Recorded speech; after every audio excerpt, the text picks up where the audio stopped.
आज हम लोग ज्यामितीय अवधारणाओं के बारे में सीखेंगे, ज्योमेट्रिकल कॉन्सेप्ट। सबसे पहले इसमें बिंदु, पॉइंट,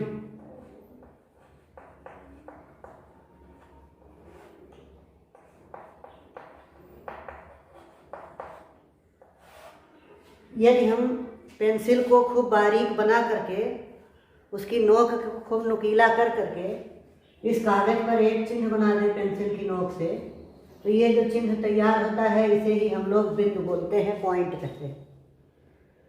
पहले इस पॉइंट की परिभाषा की जाती थी, अब परिभाषा नहीं करते। नहीं, पहले कहा जाता था कि ऐसी आकृति जिसमें लंबाई, चौड़ाई, मोटाई ना हो उसे हम बिंदु कहते हैं।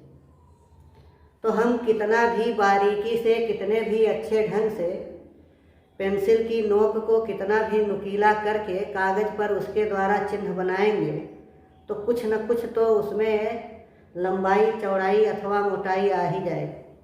इसलिए हम केवल यही बताएंगे, केवल यही सीखेंगे कि नुकीले भाग से, पेंसिल के नुकीले भाग से कागज पर जो आकृति बन जाती है उसे हम बिंदु कहते हैं। इसके बाद में है रेखाखंड, लाइन सेगमेंट, रेखाखंड।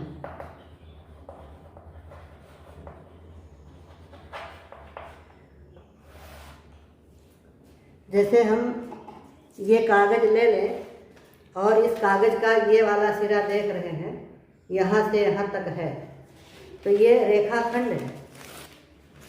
या हम फिर से अगर इसको मोड़ दें, यहाँ मोड़ दें,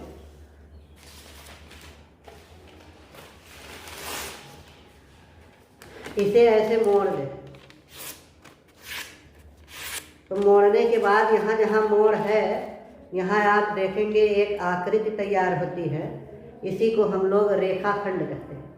इस पे एक जगह यहाँ ए लिख दूँ, यहाँ बी लिख दूँ, तो यही हो जाता है रेखाखंड ए बी। ऐसे तैयार होता है। अधिकांशतः लोग रेखाखंड के स्थान पर रेखा, रेखा के स्थान पर रेखाखंड बोल देते हैं या लिख देते हैं, लेकिन हमें इनमें अंतर मालूम रहना चाहिए। ये रेखाखंड ए बी है। कहीं भी हम लोग लिखते हैं तो ये रेखाखंड लिख करके इसके ऊपर इस तरह से लाइन खींच देते हैं।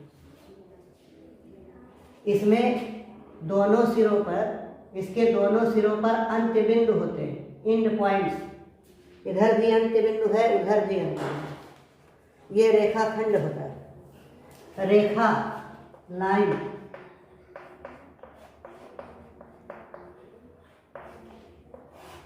अगर हम इसी रेखाखंड के दोनों सिरों को अपरिमित बना दें, इस सिरे को भी कहे ऐसे चला जाएगा, ये कहाँ तक गया है कुछ सीमा नहीं है, इधर भी इस तरह से कर दे, इधर भी कोई सीमा नहीं है कहाँ तक गया है, तो अब यही रेखा बोला जाने लगे। रेखा ए बी है। जब भी हम लोग रेखा ए बी लिखते हैं तो इस पर ऐसे दोनों ओर तीर का निशान वाला बना देते हैं। रेखाखंड रहता है तो उसके दोनों सिरों का एक बिंदु होता अंत्य बिंदु। इसमें अंत्य बिंदु नहीं होता। अंत्य बिंदु ये नहीं है। इसका अंत्य बिंदु कहाँ है यह स्पष्ट नहीं है। यह ऐसे अपरिमित दूरी तक चला जाए, ये किनारा भी, यह सिरा भी अपरिमित दूरी तक चला जाता है। तो रेखा में कोई अंत्य बिंदु नहीं होता, इसमें कोई अंत्य बिंदु नहीं होता, एंड पॉइंट नहीं होता इसमें।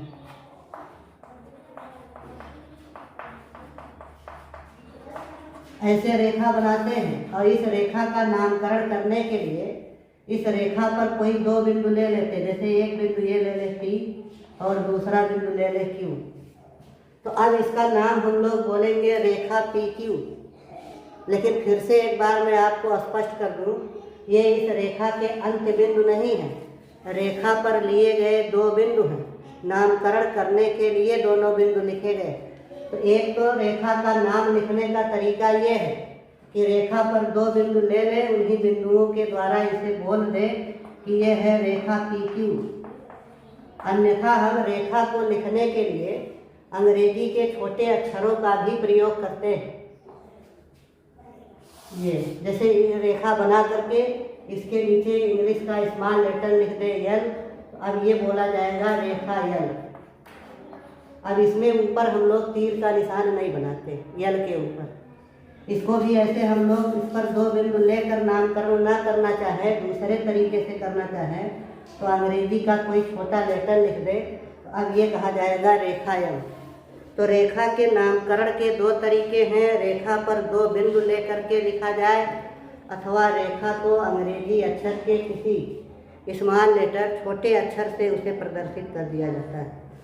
तो देखिए रेखा सीधी होती है, पहली बात है इसमें रेखा सीधी होती है जिसका दोनों विपरीत दिशाओं में विस्तार अपरिमित होता है।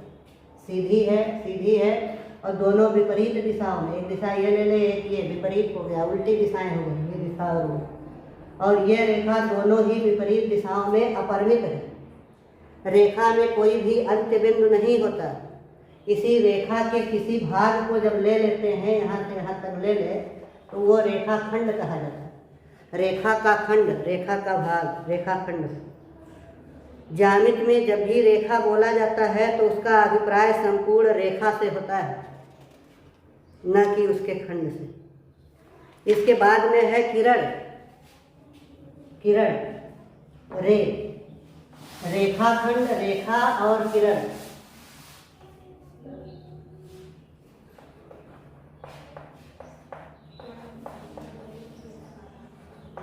किरण में एक और अंत्य बिंदु होता है, एक और अपरिमित होता है।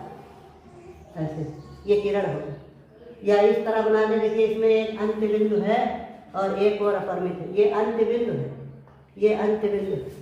तो किरण में एक और अंत्य बिंदु होता है, या कहे कि एक ही अंत्य बिंदु होता है। रेखा में अंत्य बिंदु नहीं होते, रेखा खंड में 2 अंत्य बिंदु होते हैं और किरण में केवल एक अंत्य बिंदु होता है। किरण भी रेखा का एक भाग है जिसमें एक अंत्य बिंदु होता है।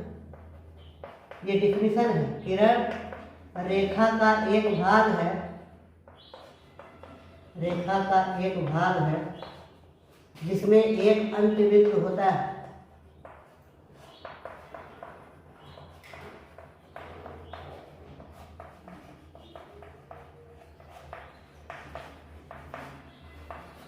ये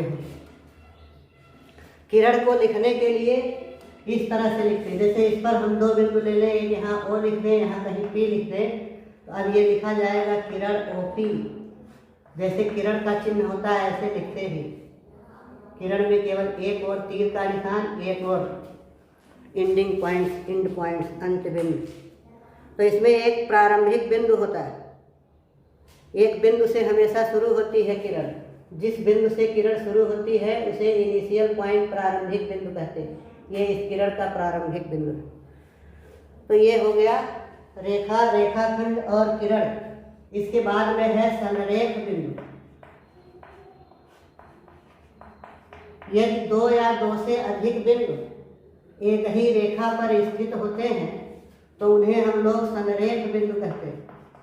यदि 2 या 2 से अधिक बिंदु एक ही रेखा में स्थित हो या एक ही रेखा पर स्थित हो, 2 या 2 से अधिक बिंदु एक ही रेखा पर स्थित हो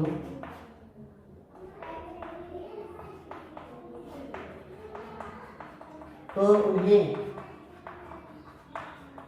संरेख बिंदु कहते हैं या संरेखीय बिंदु कहते हैं।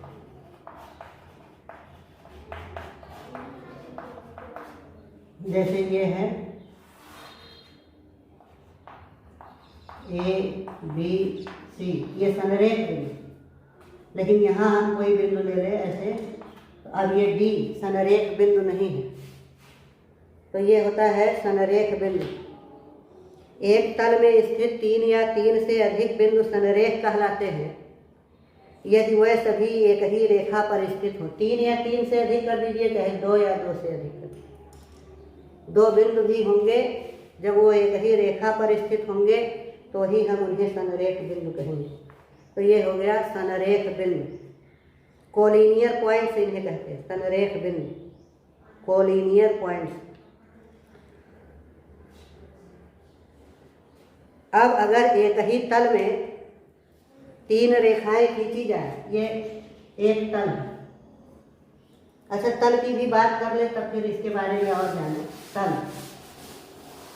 किसी वस्तु का जो पृष्ठ होता है तल, उसी पृष्ठ को ही हम लोग तल भी बोलते हैं।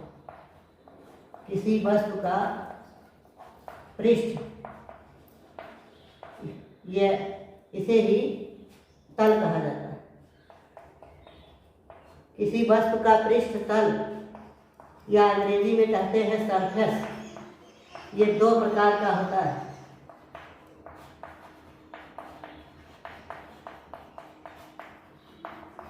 एक होता है समतल और दूसरा होता है वक्र तल। यह है प्लेन सरफेस और यह है कर्व सरफेस।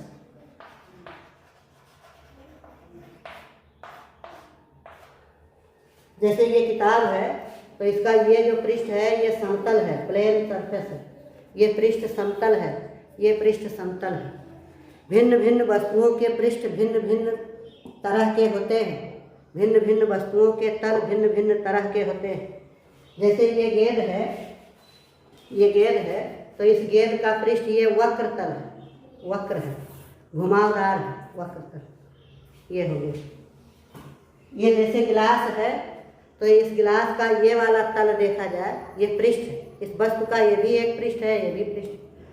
तो इस वस्तु का ये पृष्ठ तो समतल है, प्लेन सरफेस है, लेकिन ये वाला पृष्ठ ये वक्र तल है, कर्व सरफेस है।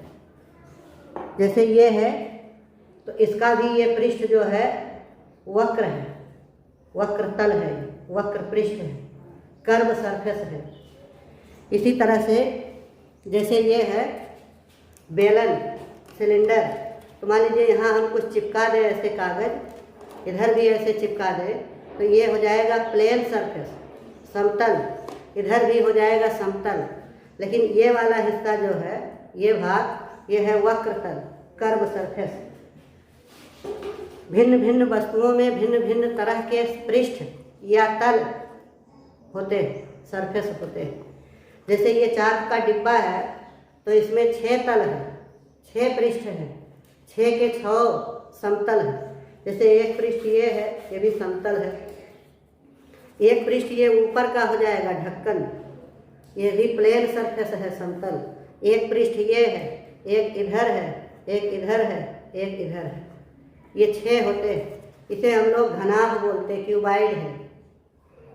और अगर इसकी हर तरफ से, इधर से भी और इधर से भी, इधर से भी ये लंबाइयाँ बराबर हो जाए तो ये घन हो जाता है, क्यूब होता है। घन और घनाभ में 6 पृष्ठ होते हैं, 6 के 6 समतल पृष्ठ होते हैं, समतल होता है, प्लेन सरफेस होता है। तो ये भिन्न भिन्न वस्तुओं में भिन्न भिन्न तरह के तल होते हैं। तो जैसे ये बोर्ड है तो ये बोर्ड भी एक तल बना रहा है, ये बोर्ड का पृष्ठ है, जहाँ कहीं पृष्ठ है वही तल है। तो ये जो बोर्ड का पृष्ठ है, बोर्ड का तल है, वो समतल है, ये प्लेन सरफेस। तो यही अभी हम बोलने जा रहे थे कि अगर किसी तल में, किसी समतल में 3 रेखाएं खींची जाए, समतल में 3 रेखाएं खींची जाए तो 4 तरह की स्थितियां होती हैं। समतल में 3 रेखाओं के खींचने पर 4 तरह की स्थिति मिलती है, 4 स्थितियां। पहला है कि तीनों एक दूसरे के समांतर हो। समांतर रेखा का मतलब होता है ऐसी 2 रेखाएं जिनके बीच की दूरी हर जगह एक समान है। जैसे ये दोनों रेखाएं हैं, यहाँ मापे तो जितनी दूरी हो उतने रेखाओं के बीच यहाँ भी दूरी हो, उतनी ही दूरी यहाँ भी हो। अगर इन दोनों रेखाओं के बीच दूरी हर जगह एक समान है तो ये समांतर रेखाएं। इन दोनों रेखाओं के बीच की दूरी हर जगह एक समान है तो ये समांतर रेखा, नाम ही है समान अंतर रेखाएं। रेखाओं में जो अंतर है वो समान है। तो अगर हम इस समतल में, इस श्यामपट्ट रूपी समतल में, प्लेन सरफेस में 3 रेखाएं खींचेंगे तो एक दशा ये हो सकती है कि 3 के तीनों समांतर हो जाए। दूसरी दशा ये होगी कि इनमें से 2 तो समांतर हों और तीसरा इनको तिर्यक रूप में काटे, ऐसे तिरछी रूप में काटे। ये या तीसरी दशा हो सकती है इन रेखाओं के कि 3 की तीनों ही समांतर ना हो,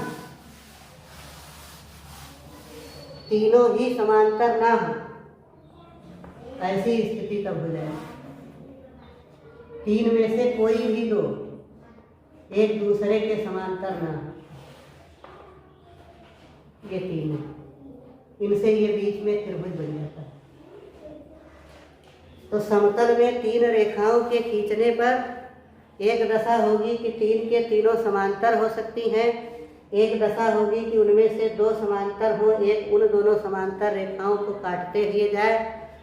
तीसरी स्थिति है कि 3 की तीनों रेखाएं समांतर ना हो, 3 की तीनों रेखाएं ऐसे समांतर ना हो। रेखाओं के लिए दोनों ओर तीर का निशान होना चाहिए। रेखाएं दोनों ही सिरों पर, विपरीत सिरों पर अपरिमित होती है। और चौथी स्थिति है कि कोई 2 रेखाएं आपस में समांतर ना हो तथा तीनों रेखाएं एक बिंदु पर प्रतिच्छेद करती ही जाएं, एक ही बिंदु पर प्रतिच्छेद कर 3 की तीनों रेखाएं। एक रेखा ये हो गई यल, एक रेखा ये हो गई यम और आगे, और एक रेखा यल, एक यम, एक ये यल। तो ये तीनों रेखाएं एक बिंदु पर प्रतिच्छेद कर रही हैं, एक बिंदु पर एक दूसरे को काट रही हैं। तो इसे हम इन रेखाओं का प्रतिच्छेद बिंदु कहते हैं और इन्हें हम रेखाओं का संगमन बिंदु भी कहते हैं। संगमन बिंदु, संगमन बिंदु।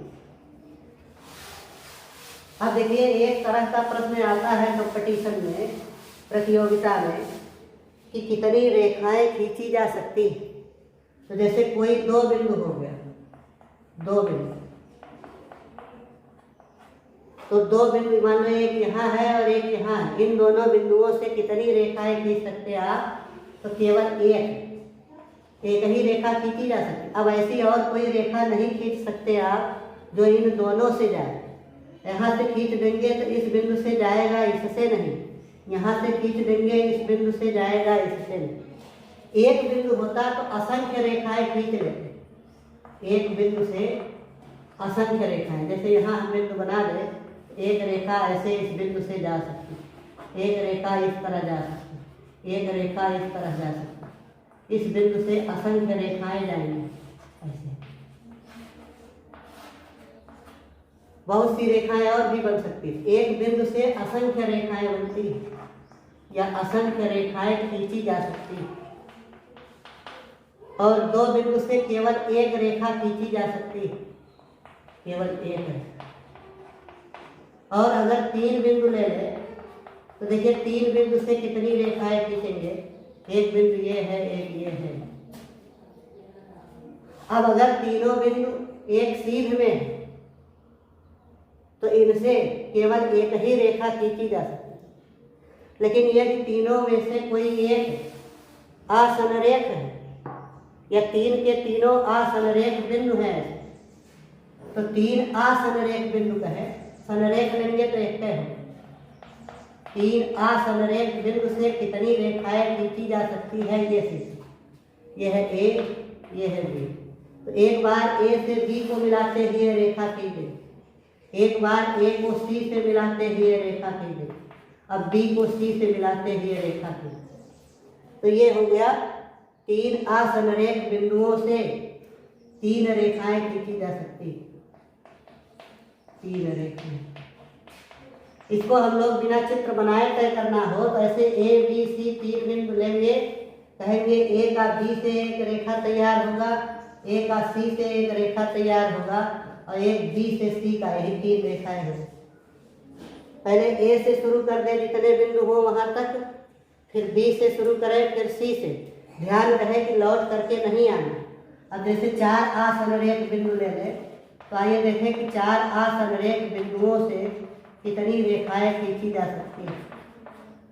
4 असंरेख, 1 2 3 4, ये ए है, ये बी है, ये सी है, ये डी।